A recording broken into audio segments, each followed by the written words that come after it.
오늘 우리에게 주신 하나님의 말씀은 역대상 29장 26절에서 30절 말씀입니다. 이새의 아들 다윗이 온 이스라엘의 왕이 되어 이스라엘을 다스린 기간은 40년이라. 헤브론에서 7년간 다스렸고 예루살렘에서 33년을 다스렸더라.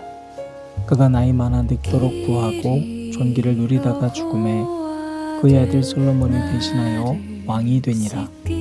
다윗 왕의 행적은 처음부터 끝까지 선견자 사무엘의 글과 선지자 나단의 글과 선견자 갓의 글에 다 기록되고, 또 그의 왕된 일과 그의 권세와 그와 이스라엘과 온 세상 모든 나라의 지난날의 역사가 다 기록되어 있느니라. 아멘.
소망의 문이 되고 그는 내 하나님이 되시네.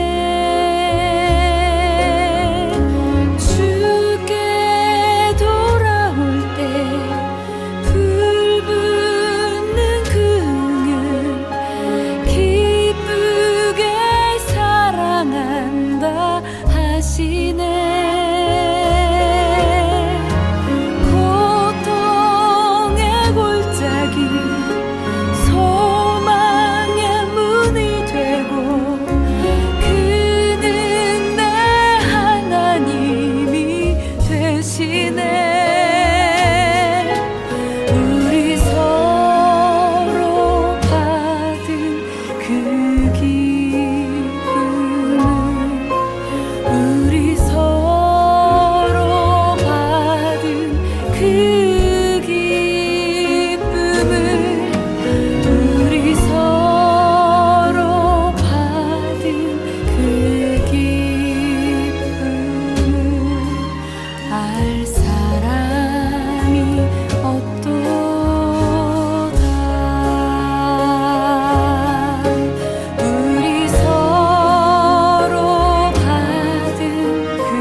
오늘도 우리 주님의 크신 은혜와 사랑이 저와 여러분에게 가득하기를 바랍니다. 살다 보면 누군가의 말이 우리에게 오랫동안 남는 때가 있습니다. 그러나 그 무엇보다도 그 사람의 마지막 모습과 마지막 말이 우리에게 가장 오래 남습니다. 왜냐하면 누군가의 마지막 말은 그냥 흘러가는 말이 아니라 그의 삶의 전체가 응축된 무게가 있기 때문이죠. 역대상 29장은 다윗이 한 왕으로서 또 한 인간으로서 하나님 앞에 이스라엘 백성들에게 드리는 마지막 인사입니다. 다윗의 삶은 한 문장으로 표현하기에는 너무나도 파란만장했습니다. 들판에서 양을 치던 목동이었고, 그러나 하나님의 기름 부으심으로 왕이 되었습니다.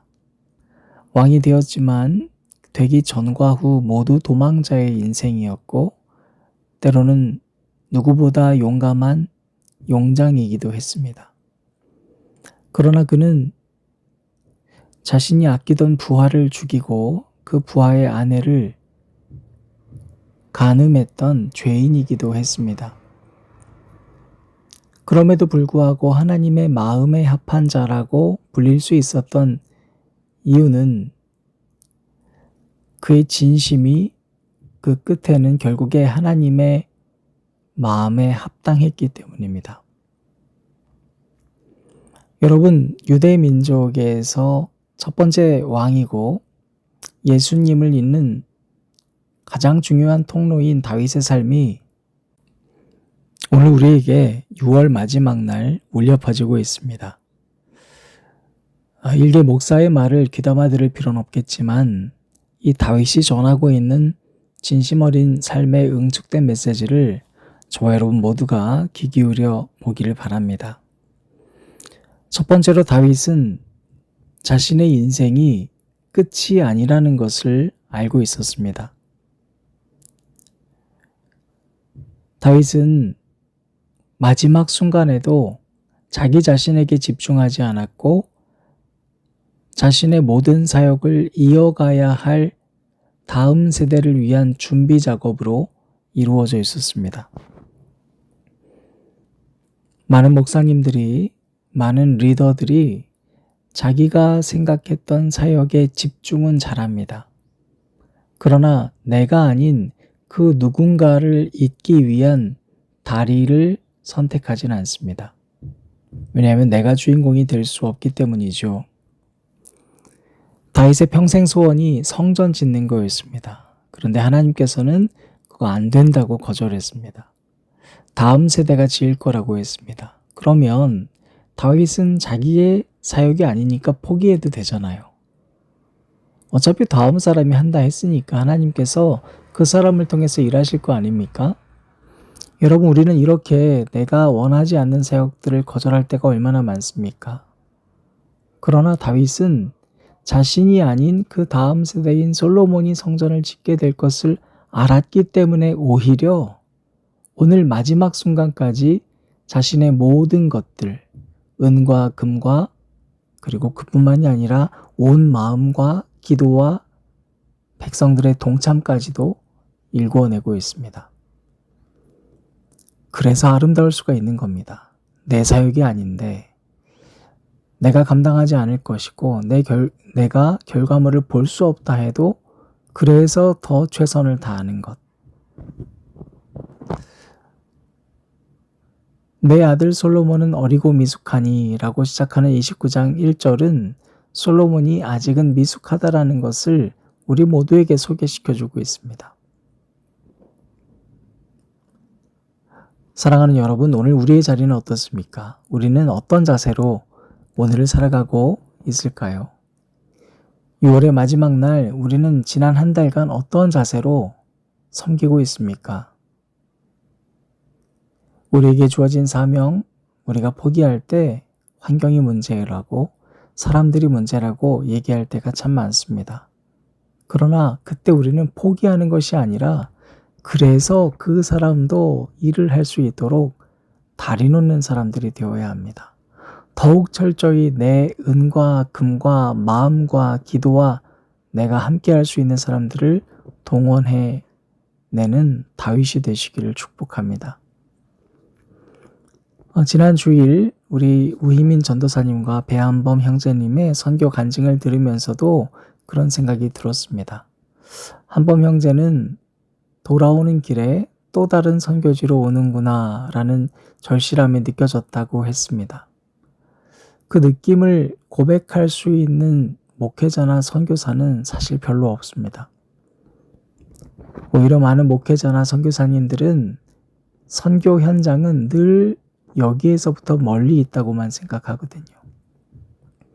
그러다 보니 주어진 자리와 하나님께서 먼저 선택하게 하신 이 땅에 대해서는 시들어가는 게 현재 한국 교회의 가장 심각한 문제점입니다.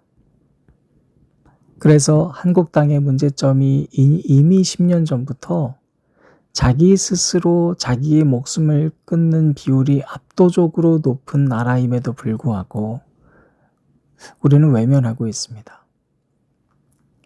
청소년 정책연구원의 2023년 발표에 따르면 청소년 시기 13세부터 18세 중 52.2%가 외로움을 느낀다고 고백했습니다. 자살 충동 경험 비율은 6.9%에 육박합니다. 20대 청년의 절반 이상은 자기를 지지해주는 사람이 없다고 응답했습니다. 여러분, 이것은 우리가 손 놔야 될 일일까요? 어차피 내가 할 수 없는 일이니까 방치하면 되는 것일까요? 우리가 한번 깊게 생각해 볼 문제입니다. 두 번째로 다윗의 삶은 드림의 삶이었습니다. 14절 말씀 보면 모든 것이 주께로 말미암아 싸우니 우리가 주의 손에서 받은 것으로 주께 드렸을 뿐입니다. 여러분, 드림은 소유의 문제가 아니라 신뢰의 문제입니다. 우리는 흔히 삶의 여유가 생긴 다음에 무언가를 드린다거나 지금 가진 것의 일부를 떼내서 드린다고만 생각합니다. 그러나 믿음은 지금 이 자리에서 내가 가진 모든 것을 드리는 겁니다. 그래서 드림은 소유의 문제가 아니라 신뢰의 문제입니다. 여러분, 2022년 기준에 한국의 1인당 연간 평균 여가 시간은 3,400시간 정도인데 그중 50% 이상이 스마트폰 소비에 집중돼 있다고 통계가 나오고 있습니다. 정말로 내 삶을, 내 손과 발을 내게 허락하신 지체를 향해 온 전력으로 다 기울인다면 과연 우리의 공동체는 달라지지 않았을까요? 내 존재가 하나님 것이라는 믿음, 내 생애가 그분의 손에 있다는 확신만 있으면 그렇게 할 수 있습니다. 그러나 우리가 그 확신과 신뢰가 없으면 우리는 스마트폰을 들고 정보를 얻으려 하고 공부를 하려고 합니다. 여러분, 이 신뢰가 있어야만 타인의 마음을 오히려 열 수 있는 다윗의 삶을 살 수 있습니다. 다윗이 그의 생 마지막까지 다른 사람을 위해 온 헌신을 다할 때 놀라운 일이 일어났습니다. 다윗은 한 번도 강요하지 않았지만, 규정을 만들거나 제도를 만들지 않았지만 9절 말씀 보면 백성은 그들의 자원하는 마음으로 드림으로 기뻐하였으니, 다윗의 드림의 삶은 또 다른 누군가의 드림을 낳았습니다. 누군가의 온전한 믿음은 또 다른 이의 용기를 부추기게 됩니다. 그래서 공동체 전체가 하나님께 드리는 기쁨이 무엇인지를 알고 동참하게 되는 것입니다. 마지막으로 다윗은 자기의 기억이 아니라 하나님의 기억에 의존했습니다. 오늘 본문 말씀 29절인데요. 다윗 왕의 시종 행적은 선견자 사무엘의 글과 선지자 나단의 글과 선견자 갓의 글에 다 기록되었다 하고 있습니다. 다윗의 삶은 그냥 훌륭한 왕의 업적이 아니었습니다. 하나님께 기록되었습니다. 사랑하는 여러분, 우리는 무엇을 남기고 있을까요? 이 땅에서 우리가 남기는 흔적은 그저 내 마음대로 내 마음 동하는 데 좀 열심 다하고 왔다 갔다 하는 흐트러진 자국이 될 수도 있습니다. 그러나 내가 오늘 무엇을 드릴까라고 하는 믿음에 대한 고백은 결국 무엇을 남길 것인가라는 질문으로 이어지게 될 겁니다.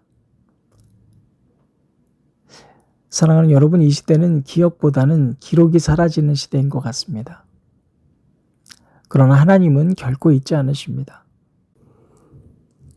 우리 인생이 어떻게 마무리될지 우리는 잘 모르겠습니다. 그러나 적어도 오늘 하루 우리는 선택할 수 있지 않습니까? 내가 무엇을 남길 것인가? 내가 무엇을 드리고 있는가? 내가 완전히 드리고 있는가? 그리고 나는 지금 누군가를 위한 다리를 놓고 있는가? 아니면 내 마음에 동한 것에만 최선을 다하는가? 이 질문 앞에서 우리가 6월의 마지막 그리고 상반기의 결산을 해내는 역대기상의 사람들이 되시기를 주님의 이름으로 축원합니다.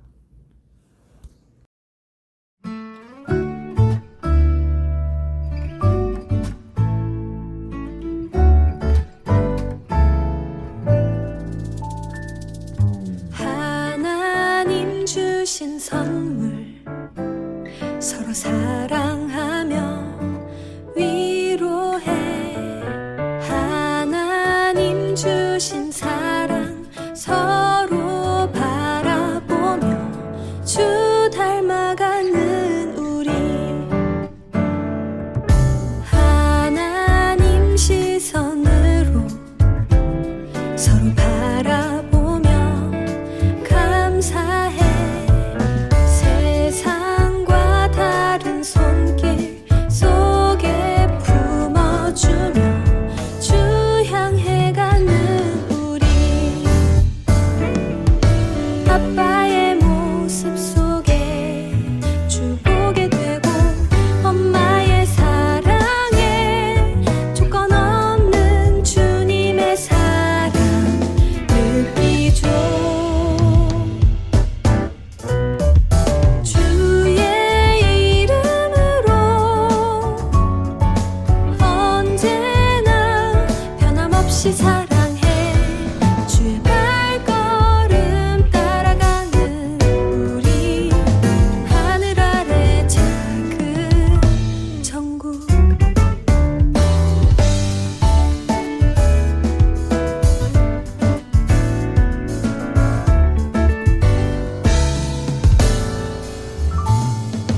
아빠의 모습 속에 주 보게 되고 엄마의 사랑에 조건 없는 주님의 사랑 느끼죠. 주의 이름으로 언제나 변함없이 사랑해. 주의 발걸음 따라가는 우리. 하늘 아래 작은 천국. 때론 힘이 들고 아파해도 위로하고 안아주는 것. 서로 섬기며 기도하는 하늘 아래 작은 천국. 주의 이름으로 언제나 변함없이 사랑해.